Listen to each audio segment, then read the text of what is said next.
14, 16, just to make it easy for you. So I'll introduce myself. Oh, here's Gary. That's great. Welcome, Gary. So I'll get going. So hello, I'm Linda Aspey, and I'm a climate psychologist, psychotherapeutic counsellor, executive coach, and I work a lot with the Climate Psychology Alliance. I'm on the board of the Climate Psychology Alliance. I'm an author of a book called Holding the Hope, which was an edited book of the subtitle Reviving Psychological and Spiritual Agency in the Face of Climate Change. I've been an activist with Extinction Rebellion, and I've supported Just Stop Oil, and I currently now focus most of my activities on working with leaders in organisations and groups and teams. And I do things like this. I do talks. This is an example of something that I'd normally charge for. I do talks and workshops on building resilience in ourselves and in our systems and organisations. I take a systemic view, which hopefully as you go through will realise. And I often do get invited these days to talk more and more about meta-crisis, crisis of meaning, and polycrisis and collapse. So I won't be going into the sort of the darker side of it today, but I'm coming at it from a collapse-aware perspective, that the things that we have in life are crumbling around us, and that we are already in a state of partial collapse, and that's been going on for some time. But having said that, all civilizations do collapse at some point. The average duration is about 320 years. We're about 260 years into ours, but some have collapsed at as little as 9. So we're in very difficult times. Doesn't mean to say we're all going to fall off the face of the earth. It just means the systems and the structures that we live in and have created are in a massive state of change.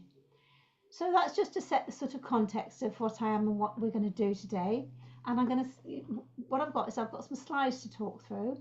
It'll take about an hour, and this is a testing pool for me, because this is normally a longer session of a workshop, and I tried to put it into an hour without being too crammy and too geeky, and I'm not particularly geeky myself anyway. But so the aim of this really, and if you were in a bigger group, I'd be getting you to do all sorts of things, but what would be nice is if you could just introduce yourself and say just a couple of sentences about what's your role in the great collaboration, or what's your working role now, or both, just a couple of sentences. And Alison, do you want to kick off, as I can see you? Yeah, thank you. So I'm a parish and a town, no, not, I'm a parish and a district councillor in the Forest of Dean. And I've kind of come and gone from these over the years since it started. And one of my big reasons for being here today really is about how on earth do you get people to think about what they can do about all of this? Because I do think it is othered. You know, it's they will deal with it. And either I'm going to be seen as a tree hugger, or I'm going to be seen as the council who does stuff. So I'll be so interested to hear the kind of stuff that you can offer. Thank you. Yeah. Thanks, Alison. Thank you. Jonathan, how about you? Are you able to come on screen yet? Or Gary, are you able to come on screen? It's nice if you can, particularly as we're such a small group. Hi, I'm John from Kington. I've been a member of Extinction Rebellion since the start, and been arrested on protests and stuff. Obviously, extremely concerned about the way things are going. Interestingly, I've just been in India, and the traffic in the city's absolutely appalling, and the pollution there. But on the upside, it's fantastic to see the way they're converting cycle rickshaws into electric rickshaws. Real mixture of bits and pieces and homemade this, that, and the other. But there are things happening as well. So yeah, it was very good to see that. That's great. That's lovely. Welcome, Jonathan. And Gary, how about you? Good afternoon, everyone. Can you hear me okay? Yeah. Yeah, so I work for Corsham Town Council. I'm the Environmental Project Officer here. I previously worked for Greenpeace for about 10 years and the head office in Amsterdam. So I've got a long history of also action-oriented activities. And as part of my work, I actually give climate literacy presentations to various groups. So just on Tuesday, which was yesterday, I gave a climate literacy or climate presentation to a retirement village, a local retirement village. So I was telling them all about climate change, what we were doing, what was going on, why it was why it's an issue. So anything that here today just can help me in those kind of conversations and help me to talk to people. Always useful. Wonderful, wonderful. Well, today's session is very much focusing on well-being. And I think some of you will know a lot of this already. I often, sort of start from a base that people have a general sense of things, but may not know some of the details. So I hope I'm not, I don't like that expression, grandma and eggs and all of that, but I hope I'm not telling you too much that's sort of tasking me think, oh, I really knew this already. But I hope to bring also a fresh approach to some of these things. So this is the title of the session is Wellbeing Matters. And the focus is on avoiding burnout and finding balance in an ailing world. So I hope this is, and we didn't give much information when we said this is the session we're going to do. So I hope you're not going, oh no, I thought we were going to talk about climate communications or how to talk to people about climate change. We can do those talks, but today's one. So I hope that's okay for you. So what we're going to cover today then is we'll cover a bit of context setting, but not too much because you know a lot more than most. We'll think about what do we mean by well-being, and what about burnout, what's that? And then we'll look at some strategies for nurturing and restoring well-being, balance and resilience. And we'll look at finding out what works for you and keeping it going. And the session is a mixture of presentation plus some group. And I was going to say some pairs discussion, but as we're in a small group, we can do some stuff together. Or we might do a pairs with me being a pair. We'll see how we go. Does anybody need to leave before 3:15? Well, that's nice. That makes me more easeful because, as I said, this is normally a longer presentation, and I've tried to squeeze it down, but hopefully in an easeful way.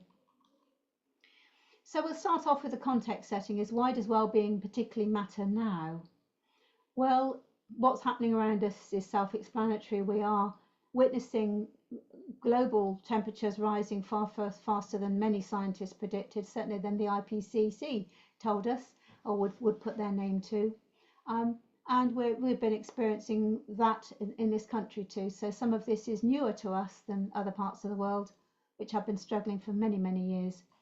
We're seeing more floods, we're seeing more drought, and of course all of this affects supply chain, affects our daily living, affects our physical health, affects our food supplies and all of that. We're also potentially on the risk of a recession of global nature, who knows? Obviously America's doing its part to make sure that probably does happen. And we're witnessing extreme brutality around the world, with lands and people and civilians and wars and homes being destroyed and starvation on mass scale that we've not known about in our lifetime. So there's a lot of things affecting our capacity to be well, both personally, directly and indirectly. And that last picture really looks at, this sort of fairly, what we thought was a robust world is actually quite fragile and is fracturing in places and is in various stages of different forms of collapse. So, and thinking about well-being at times like this can feel somewhat selfish. As a coach and facilitator and also therapist, people come and say, I feel guilty for talking about myself when so much is going on in the world and I'm so privileged. But I think it does matter now because we've got to be able to be strong for ourselves and strong for others, to do the work that needs to be done, to play our part, whatever that is going to be in an aspect of the Great Turning. We may not see it in all our lifetime, but to move away from the civilizations that are destroying into something different for the subsequent generations. And if we're not up to the job because we're not fit and well, then we're not going to be useful. And we could end up inadvertently being a burden. I'm not saying that if you're ill, you're a burden, but if we're not looking after ourselves when we've got the chance to, we could be adding to a problem instead of actually being part of a longer term solution. I hope that makes sense.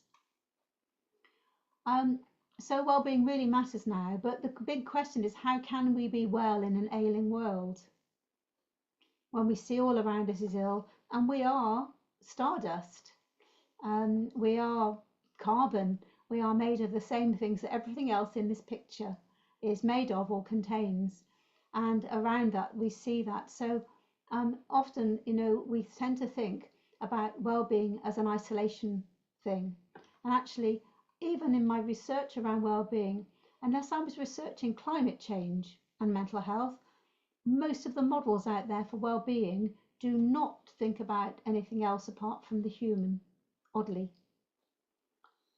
So if we look at the World Health Organization, it's the fullest embodiment, their definition, well-being is the fullest embodiment of mental, physical, psychological and spiritual health, including healthy relationships, social ties, sense of empowerment and belonging, and emotional resiliency, amongst other variables.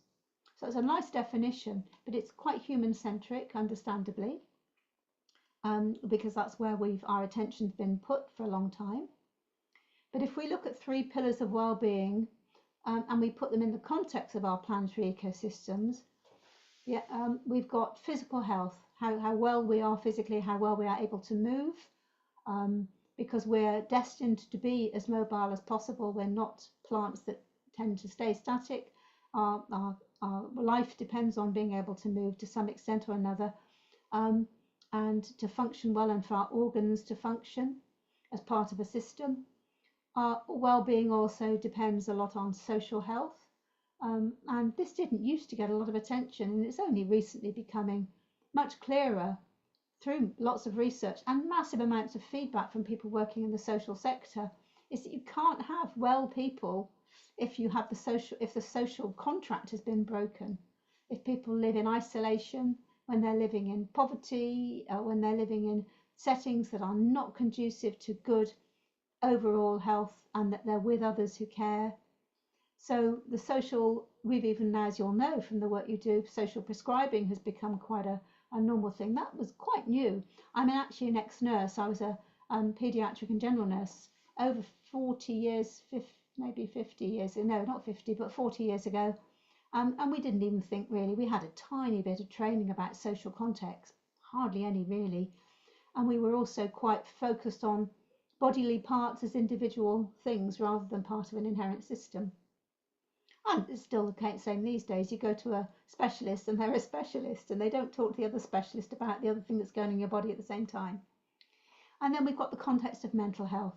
And again, we've seen a sea change in attitudes towards mental health in society, particularly, and I'm talking a lot about the UK here today because I'm aware we're UK focused, but we've now become much more aware of the impact of mental health on our overall well-being.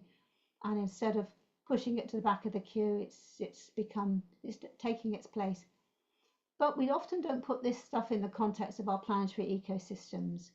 And I come back to that question, how can we even expect to be well in an ailing world when the air we breathe, the water we drink, the food we eat, the things we see on the news, the things we experience in our own villages, the social breakdown, and all of those things, they're all part of well-being.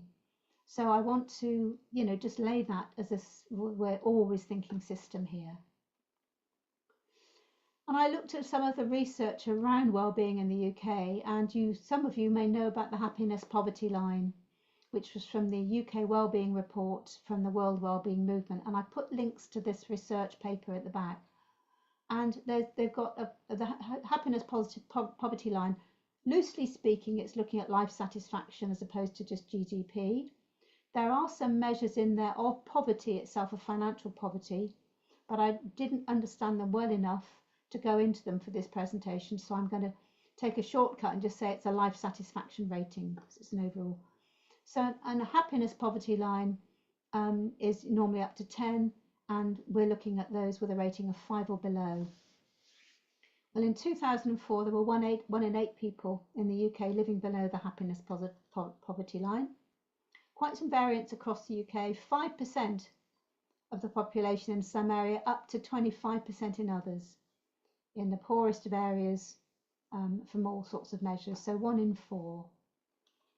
And in only a year, that's gone up by 650,000. And we're post-COVID now, although, of course, any of you working with the public will know that we're not really post-COVID. COVID is still very alive and thriving in some places. It's just that the emergency nature of it seems to have faded. But there are still people getting COVID and dying of COVID and COVID related, and increasing amount of research to show that anyone that's had COVID is going to have some bodily changes in our cardiovascular system, for example. So 650,000 people, and that's an increase of 10%, or otherwise Wembley Stadium filled 7 times just in 1 year, that have fallen below this poverty line, this happiness poverty line. That which means there are now 7 million adults out of 68 million across the UK as estimated to be living below this happiness line. Quite a lot really in a so-called developed country. And you may have statistics locally that support or even, really go much beyond this in terms of detail. So now thinking about what is burnout. Well, there are 3 potential components to burnout, three components. One is this emotional exhausting. By the way, I will be signposting some resources at the end as well for you. Emotionally exhausting, that feeling of being overextended, absolutely drained of emotional and physical energy, maybe having meltdowns, unable to switch off, often having ruminating thoughts, worried about what's not been done, worried about not finishing, worried about not being good enough, letting people down. Another component is depersonalization or cynicism. And we'll look into some of the neurological reasons for this in a moment, but it's that disengagement. And often it can show up as negative attitudes and reactions towards colleagues or even people accessing services. One might have called it in the past, perhaps, what's that word? Not trauma fatigue, compassion fatigue. When really, what's the point? I don't care anymore, it's just too much. And that person's really annoying anyway, or there's no point. And that kind of sense of futility and a retreat from people. Whereas a lot of people in the sort of work you do and that I do, we've been drawn to it because we want to do good, and we not do good, but we want to be of support and we want to play a role, a valid role in society. So that's often quite out of character for people, that they really are disengaged and they're cynical about the work they do and the people they are surrounded by. And the third component is that reduced sense of accomplishment. I'm hoping this isn't all sounding horribly familiar right now. We're going to look at how much it is. That feeling like you never achieve anything, that loss of motivation and sense of purpose, often accompanied by a loss of focus where your head's like cotton wool. You can't think straight. And a surprise, surprise, this results in reduced performance. Hence, there can be often a cycle of trying harder, working harder, doing more, working longer to try and make up for the perceived poor performance. I'm just going to I was going to close my email down. So that's how we see burnout. And people often ask, well, what's the difference between burnout and stress? Well, stress is a state of worry or mental tension caused by a difficult situation. And that can, of course, be both positive and negative. I quite like a tight deadline. I'm the kind of person that if I've got a paper to put in at 9 o'clock, I'll still be writing on a Sunday evening, and on Monday morning I'll still be writing. I quite like the urgency, and that's called eustress. When I'm, kind of motivated. So it doesn't always have to be, but it's a mental tension, and it can be a driver. And we all experience that at some point, and it often fluctuates during the day or week or month, and is often, contextual. Pardon me. Whereas if stress is chronic, it can lead to burnout, that sense of physical or emotional exhaustion, lack of strength, lack of motivation, and that's usually due to prolonged stress or frustration. So I'm going to stop the share there for a moment and just say, what do you think are the common causes of burnout? And let's see what you think about the common causes. We can't say that today's conversation is confidential because it's being recorded, but if you want to share something that's personal, you can always anonymize it. What are some of the common causes of burnout? Trying to do too much. Yeah.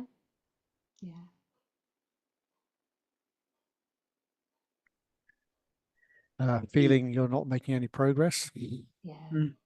Yeah. Yeah. And doing something, I mean, like this climate stuff where it's so huge and you have to find a way of coping with the fact that you are only one person trying to do something and there are limits to what you can do, but you have to hang on to what you can do Yeah. or Yeah. not. Absolutely.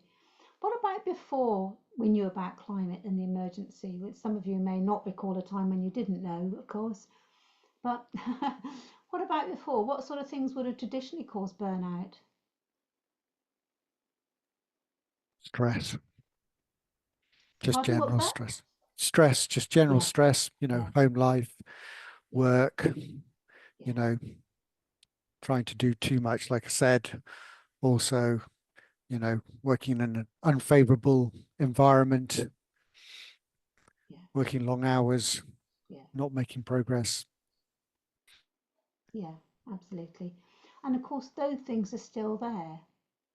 They're all still there. They've been there. We've created these systems and processes and all of these things, and we're just layering it with everything else that's been going on. Particularly the pandemic was the sort of moment for many people when the stress levels height just went through the roof. Anything else that anybody can think of about what causes burnout? What can cause it? Well, I guess it's linked to what you and Gary were saying, really, is that it's, I don't know if I said it here or before we started, but it's the kind of othering, you know, it's, oh, well, someone else can do that. People don't take responsibility. And so you try to, whatever you're doing. When I was a social worker, so I was trying to encourage people to take responsibility and control in their own lives. And it's the same for all of us, isn't it? You have to feel like you have control, and you often don't for whatever reason. And so it's finding Yeah, how you can manage what you can do and finding what's possible. Yeah. yeah, yeah, absolutely, absolutely, yes. Also, So like, illness can be and a illness, reason, yeah, yeah, mental as well as absolutely, physical. yeah, yeah, definitely, definitely. And I put a few more up here that are just common ones. Just so there's this chronically high workload, sometimes a fast pace of work, long hours. They never get the sense you've got through your day. You never get that sense of finishing, and lack of resources and support. And that's been even more so in the last few years with cutbacks and austerity, and we're still in that. Often unclear role expectations that could happen pre or post pandemic and COVID and that, but these kind of things can be very difficult, and constantly changing plans and goalposts. And I'm sure that that much also must affect you a lot in the councils when you have a change of government, when you have a change of regions, boundaries. We've just had one in Oxfordshire, Gloucestershire, bits of Warwickshire have gone to Oxfordshire. Those poor people, you know, poor work-life balance and no opportunities to recover. Now, anyone that does sports, that does ever done, you know, really strenuous sports, know that recovery is the key to being top of your game in sports. Exercise, same thing. If you exercised every day and ran every day, you would never recover and you'd do damage. So, and there's also some of our personal characteristics, poor boundaries, maybe over involvement in what we do, caring too much, taking too much, being a perfectionist, not able to say no. That can often be a feature. And some of these are lived life experiences we brought with us to the roles we do.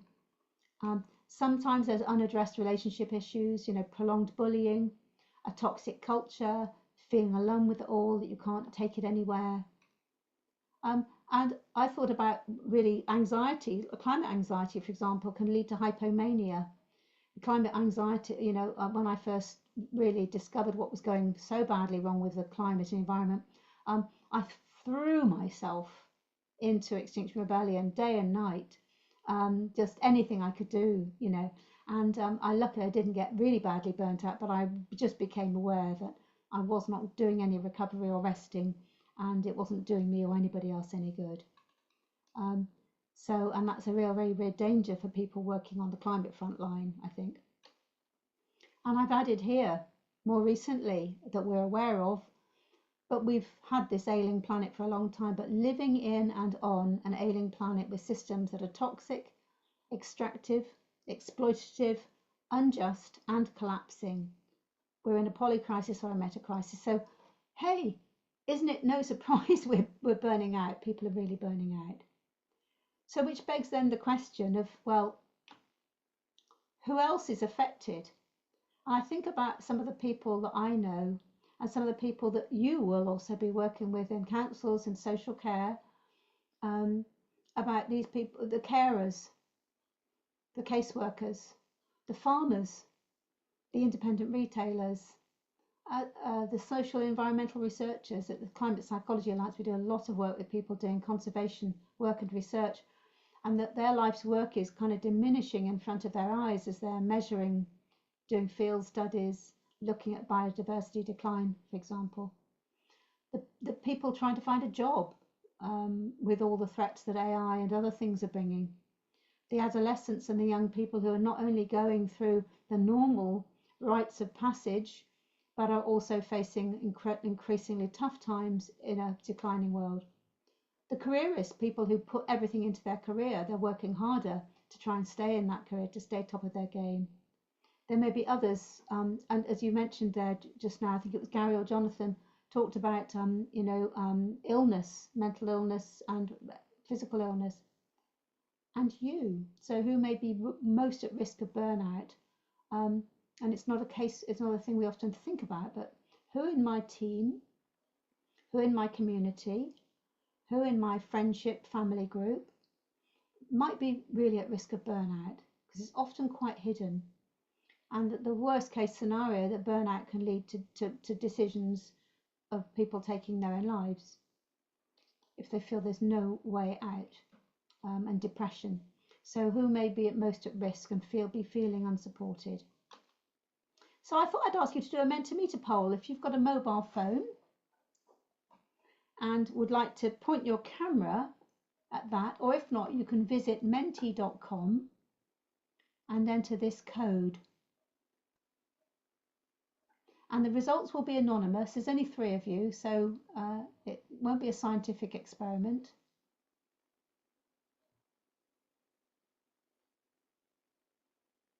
And there are 3 questions there. Has everyone been able to get in?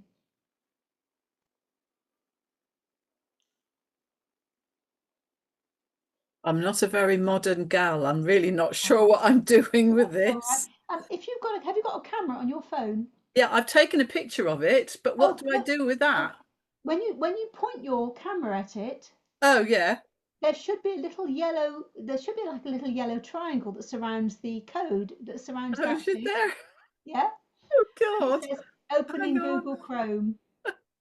I'll try again. Oh, because it has got a little thing on the front saying it works QR codes. It's not doing anything. You just take the camera, open the camera. Have you opened the camera? As if you were going to take a picture, but you're not. Yeah. And does it show you a little yellow outline? No. I've just got the QR code as if I'm going to take a picture of it. Okay. In that case, would you like to try the other route, which is typing in menti.com into your search engine? Oh, okay. Yeah. What and then it you've says. got that 8-digit code there. Okay. This is where your talk might take longer if you have old farts like me who can't get it right.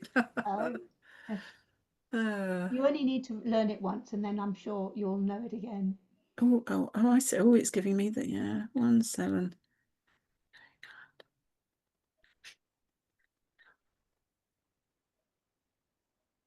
Oh, okay. Are we meant to be doing it now? Yeah, please do the poll now. Right.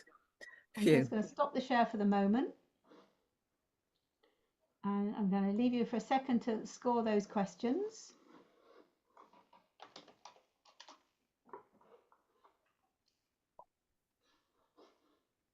And let's go to my poll.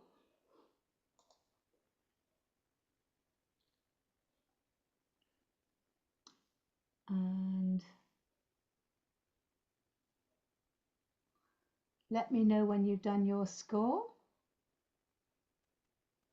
Yeah, Just done it. lovely.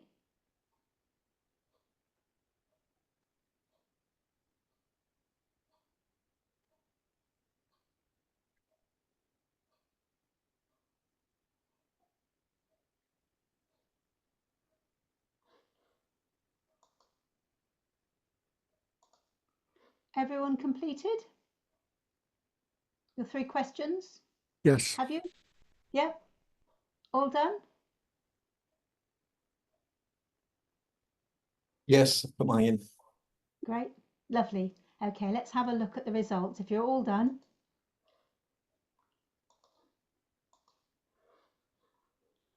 So all this is really encouraging. Can you see that? Mm-hmm. What's your relationship with burnout? So we're going to view the results. Oh, no, it says no results yet. That's not true. How close are you feeling to burnout? That's really encouraging. 3.3 out of 10 as a collective. How close to burnout have you been in the last 5 years or so? 5 out of 10. And you have colleagues who've experienced burnout in the last 5 years or so. I'm just going to refresh that because I'm just going to make sure we've got all the results in. Yes, that's right. So there we go. So, well, I'm pleased to meet such a robust, resilient bunch. Good. That's really good to see. Okay, I'm going to stop that share now. So, anybody surprised? Don't know. I mean, the way I do it is this is just the long haul, and you have to just do what you can do. I mean, I know a friend of mine says, "Well, I've just got, it doesn't matter about me," and I say, "Yes, it does. If you burn yourself out now, we don't have you. You are so valuable. We can't risk you burning out." And yeah, and the other thing for me, I think, is that I'm part of a group of 15 green councillors on the district, and we have each other, and everybody else is doing stuff, and we keep an eye out for each other. And I think just feeling like you are with people, other people who have some understanding of what we're trying to face and what we're trying to do is absolutely crucial. Absolutely, absolutely. Yes, absolutely. Couldn't agree more. It just feels like you've so lovely. And in terms of time, because we start a little bit late because I was just waiting for some people, I'm going to talk through the next slide. That's okay. So some signs: unusual, increased, and prolonged irritability. You know, you might be noticing people or yourself sometimes. And I think the key thing you hear about is this is a bit like stress. If someone is stressed here and there, that's fine. But I think what we look for in terms of mental health is what's unusual for this person, or what's increased or prolonged, and particularly prolonged when it comes to burnout. So, and if someone's just an irritable old git, then they're just irritable, you know. But if it's something new for the person and it's increased and it's prolonged. So irritability and lowered tolerance to stressful events and people, visible overwhelm, avoidance behaviours. I've often worked with people who've confessed, you know, and that I use that word as that they've described it, to actually keeping 2 years of papers in a particular file because they just couldn't bear to face it. So it's a piece of work they've not been able to touch. Emotional outbursts, loss of confidence, that they're not on top of it, self-isolation, keeping themselves away from people, making poor decisions or being indecisive, having disturbed sleep. All of these are normal signs of stress. That's either not being able to sleep, not getting off to sleep, or waking up and not being able to go back. Some kind of change in appetite, whether that's more or less, or junk, eating wrong foods. Some kind of self-medication, alcohol, tobacco, drugs. Headaches, more backaches than usual. Backache still is one of the largest causes of sick days in the UK. And a depleted immune system. You might have experienced that when you go on holiday, desperate to go on holiday. The second you go, you get a cold or a cough or flu. So these are sort of signs that you were just at the edge of that and your immune system was depleted. So something's happening behind this on the brain. So it'll be useful to have a look at what's going on in the brain. Well, our prefrontal cortex is our executive function.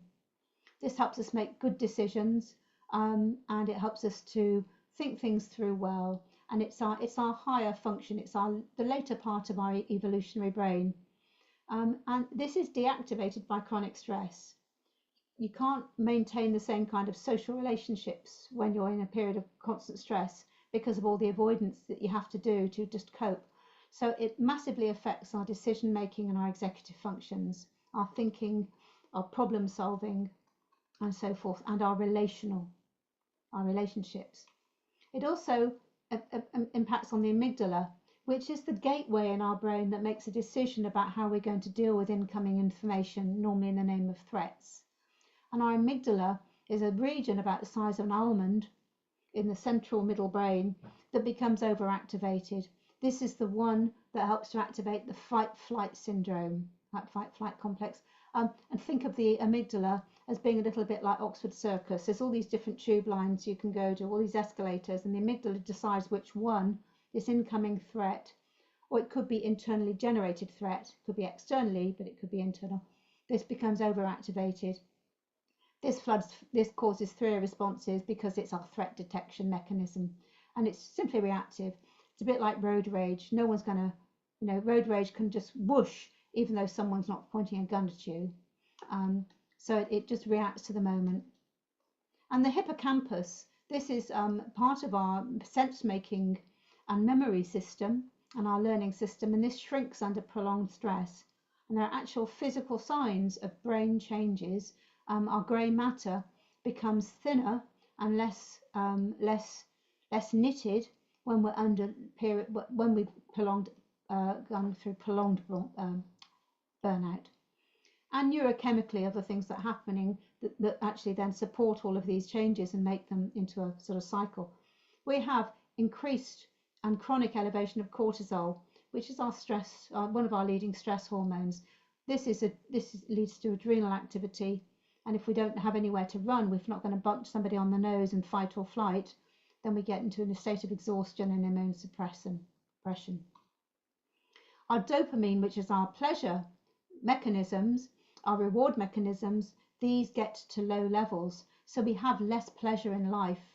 We're less able to pay attention. We feel less motivated. So it's no wonder people turn to chocolate, really. And then we have oxytocin at low levels, and our oxytocin is one of our major bonding hormones. It's our social hormone, and we have lower levels of oxytocin during burnout. So that reduces our capacity and need for social connection. And it's really important, I think, that we realize that burnout is not just fatigue, it's a full body neurological and psychological shutdown. And I'll talk very briefly about polyvagal theory. There's a lot of work being done around polyvagal theory, and we can learn some of this theory to help us to moderate our own responses. It's based around 3 areas of our vagus nerve, which has a sort of primitive fight, flight, freeze response at the bottom. Oh, the freeze response, sorry, that's the first thing that a chameleon does. If you see a chameleon, it doesn't jump at you, it freezes, it plays dead. So it's our oldest branch of our nerve. It's immobilization, doesn't know what to do, doesn't have time to think, just switches off. Turn that off. And then we've got the fight flight, which then mobilizes itself, stimulates the adrenals, cortisol makes us activate, and we then get into taking action. And then the third part is our social engagement, which is our ventral nervous vagus. And this is where we get attunement. This is when we're using our higher brains. And that this whole system really has 2 branches. The sympathetic, which is the on, let's run, let's fight, let's immobilize, and the parasympathetic, which is let's switch this off, let's calm down, let's breathe. So this vagus nerve plays a massively important role in emotional regulation, and the polyvagal theories have been, really quite groundbreaking in the last 10, 20 years or so. So I'm not going to go into that, but it's just a visual of it: social engagement, freeze, fight, flight, or social engagement. So I'm not going to do pairs. I'm going to ask you what contributes to your well-being. Let's have one thing you do that contributes to your well-being.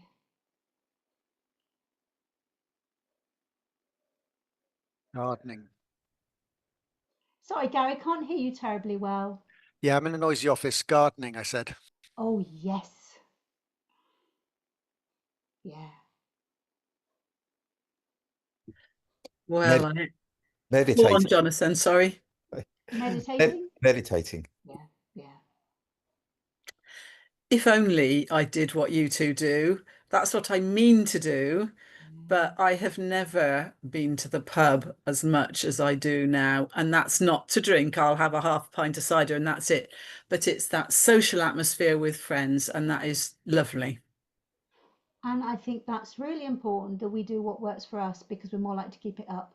If somebody said to you, look, you've got to start doing from couch to coach and you've got to do it in this month, or go to park run and get up at 7 on a Sunday morning. Oh no. Yeah. Then, I would love to do both of those things that they yeah. said.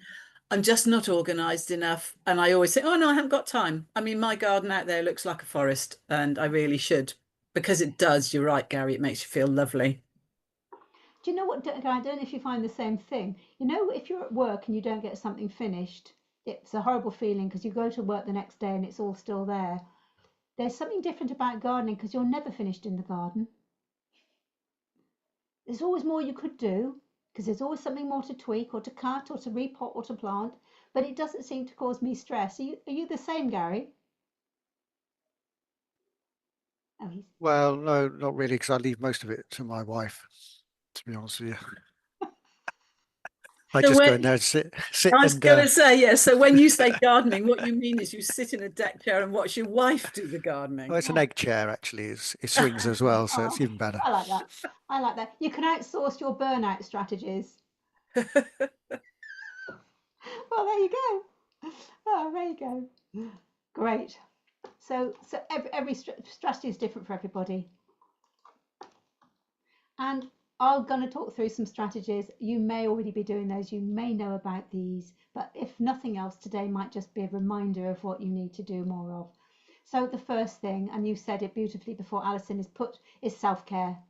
If you're not looking after yourself by putting your own oxygen mask on first, you're just not in a position to help others. Sleep is just so essential. There's loads of research around the benefits of sleep, not only for mental well-being, but for our physical health and also for our disease prevention.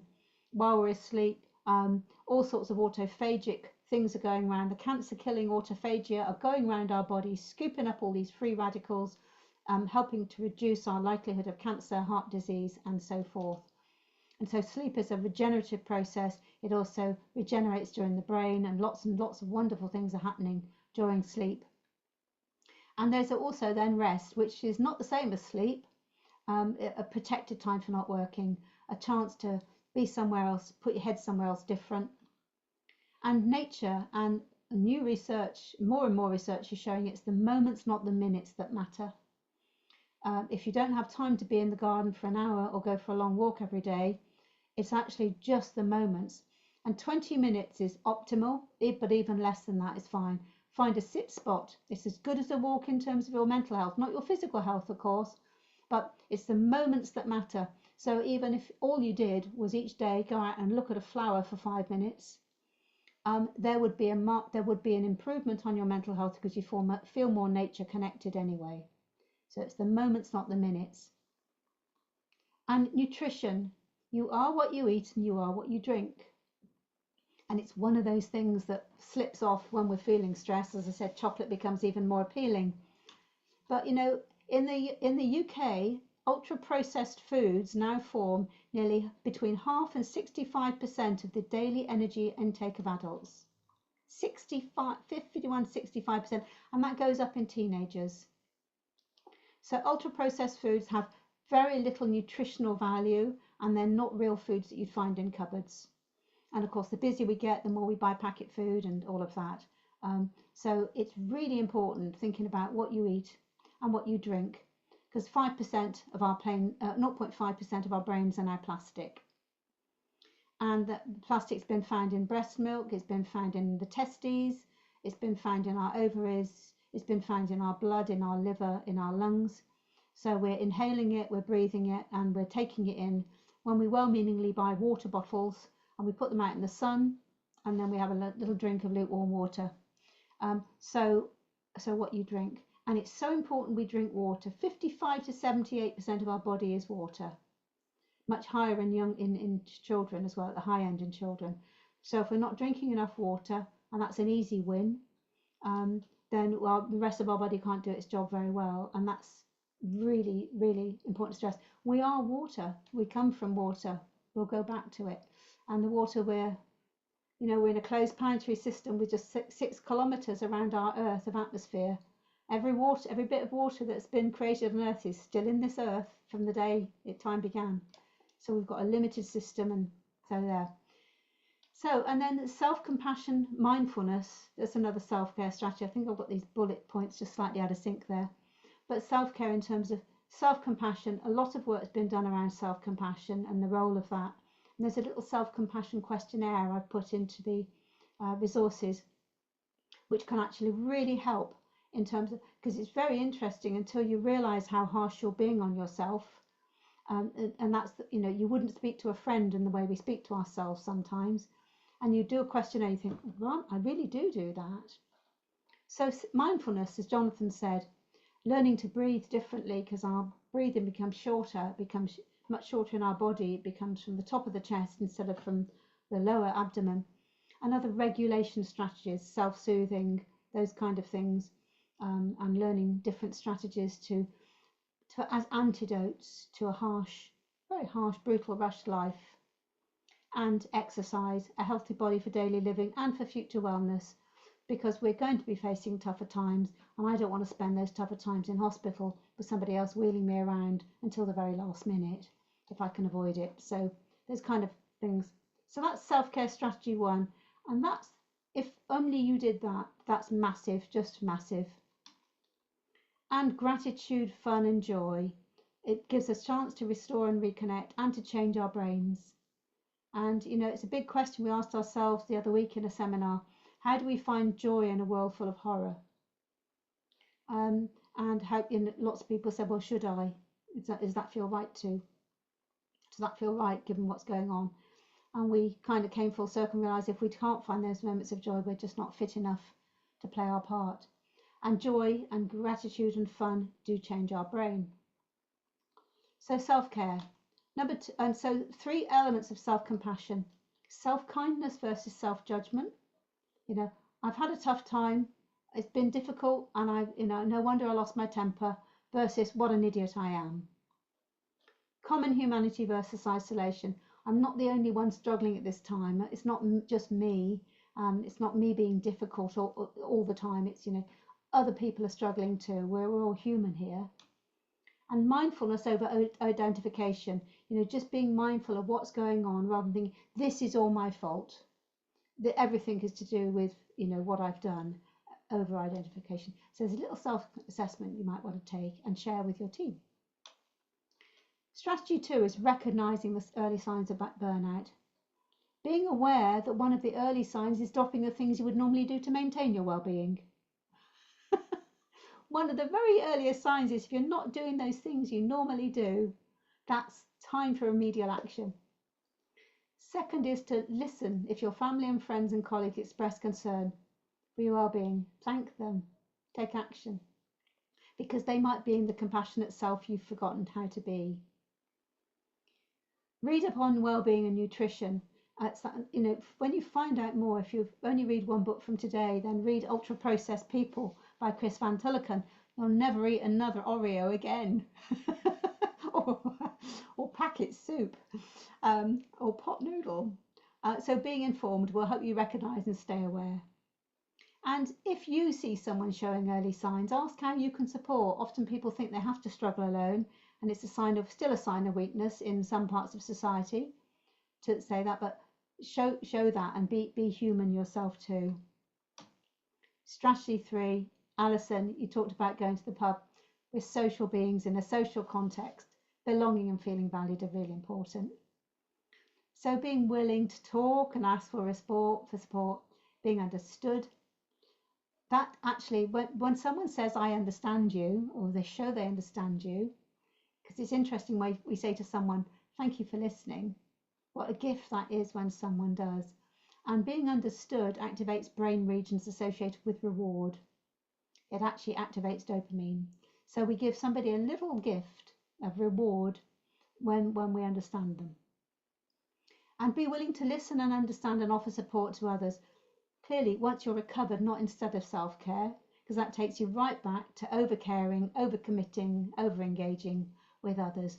And that's often a strategy that we find in climate activists who haven't addressed their own emotional needs, is they rush to address others. And I was guilty of that myself. It was only until I realised along my journey that I was rushing around helping everybody to be strong when I actually hadn't even grieved myself. So these are quite common things. Join where you can with others, whatever your actions are. Us is stronger than me.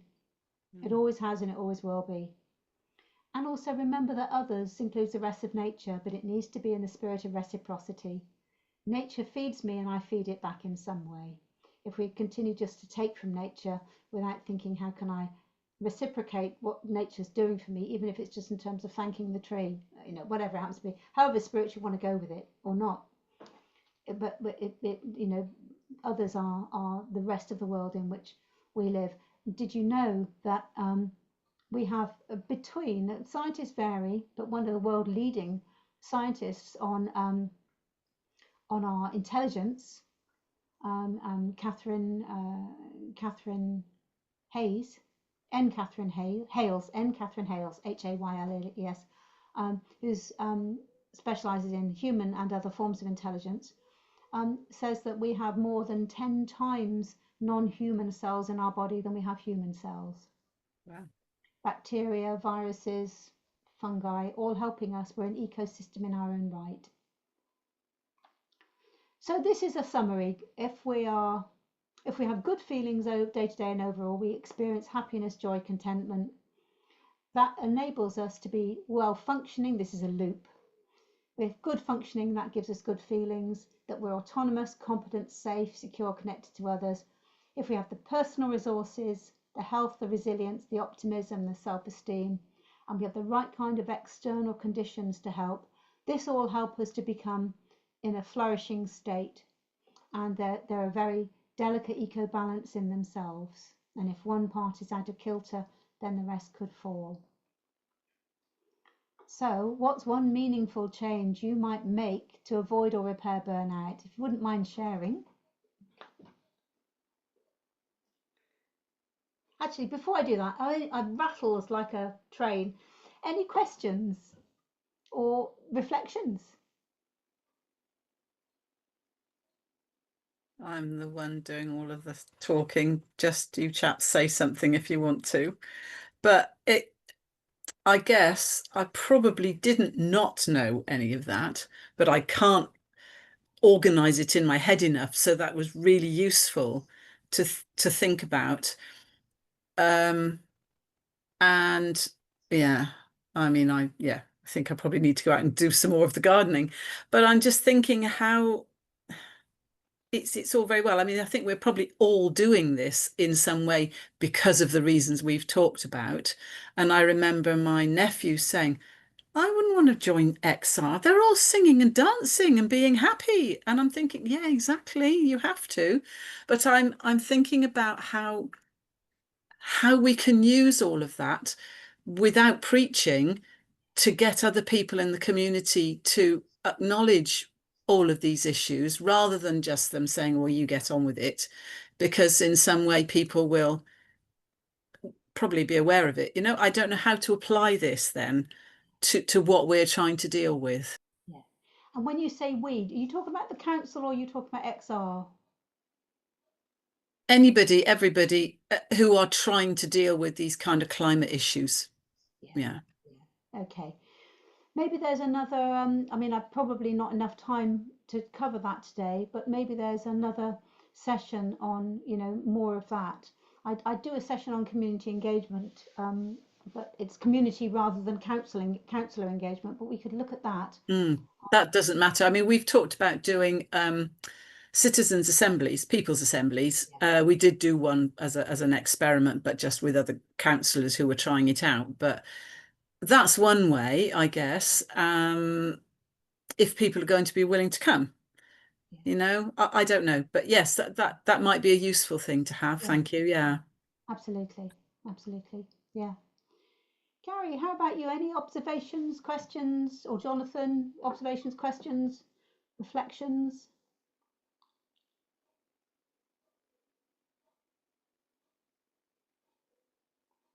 Yeah. I was leaving it to Jonathan to come in. No, not really. Like Alison, pretty much, you know all this stuff. It's putting it into practice is the key element. And I'm going to do the opposite to Alison. I'm going to go down the pub more. I can recommend it as long as you don't have too much to drink and go with mates. Absolutely. Yeah. Jonathan, anything from you? No, I don't think so at the moment. Thank you. Okay, all right, thank you. So I'm just going to go back to the slides for a final share. So what we've got here is, if you want to connect with me, please do. I'm on LinkedIn, just my name, Linda Aspey, or my website's my surname, or also just Google Linda Aspey. I also want to mention the Climate Psychology Alliance offers, we have a directory service, so just contact the Climate Psychology Alliance, just Google that. And we have a bank of therapists that offer 3 free sessions to anybody that's currently feeling anxious about the climate and the environment. It's very specifically related to that, but there aren't any, as far as I'm aware, free services that are offering that to the general public on any sort of burnout issue. So this is, whilst it's very related to climate, it is related to climate. So with the therapists there, you can look at the directory service and contact any therapist that appeals, and there's also a central email address. And also we run Climate Cafe listening circles. Those are open to the public. You'll find those on our website, and they're just places and spaces where people can come. And we also offer training at the CPA for people to run Climate Cafe listening circles in their communities. And these are ways to begin to get people to connect. And I run the training, I'm leading on the training, and we've just got, it's a lovely, so I say it myself, we've designed the training in a way that really equips people who might not normally be facilitators. So you don't need to be a therapist or a psychologist. In fact, we'd prefer the opposite, that the listening circles are for citizens by citizens. So if you want to have a chat about that, and let me know. We also run youth circles at Climate Psychology Alliance. So if you've got some concerns about young people, we run youth groups. They're free online. And we've also just developing a partnership now with the Climate Majority Project and the Mindfulness Initiative. And it's called the ICRA Project, which is the Inner Climate Resilience Alliance. And that's just £1.5 million of lottery funding. And we're just currently shaping that up, and that's going to give us capacity to reach out more to the general public and to community and place-based initiatives to help people locally to run things for inner resilience as well. And there's some references on the slides, so you'll get these references. So I'll stop the share now, and it's exactly 3:15. It's a bit rushed, but It didn't feel rushed from my point of view, I would say. And you just answered my question, which I thought was going to be in the affirmative, that we will get those slides. Yeah, no, that was really useful. Thank you. Good. Thank you, Alison. Thank you for being here, particularly at such short notice. Thanks, Gary and Jonathan. Yes. Yeah, thanks, Linda. Thanks. Thanks. Okay. Bye-bye.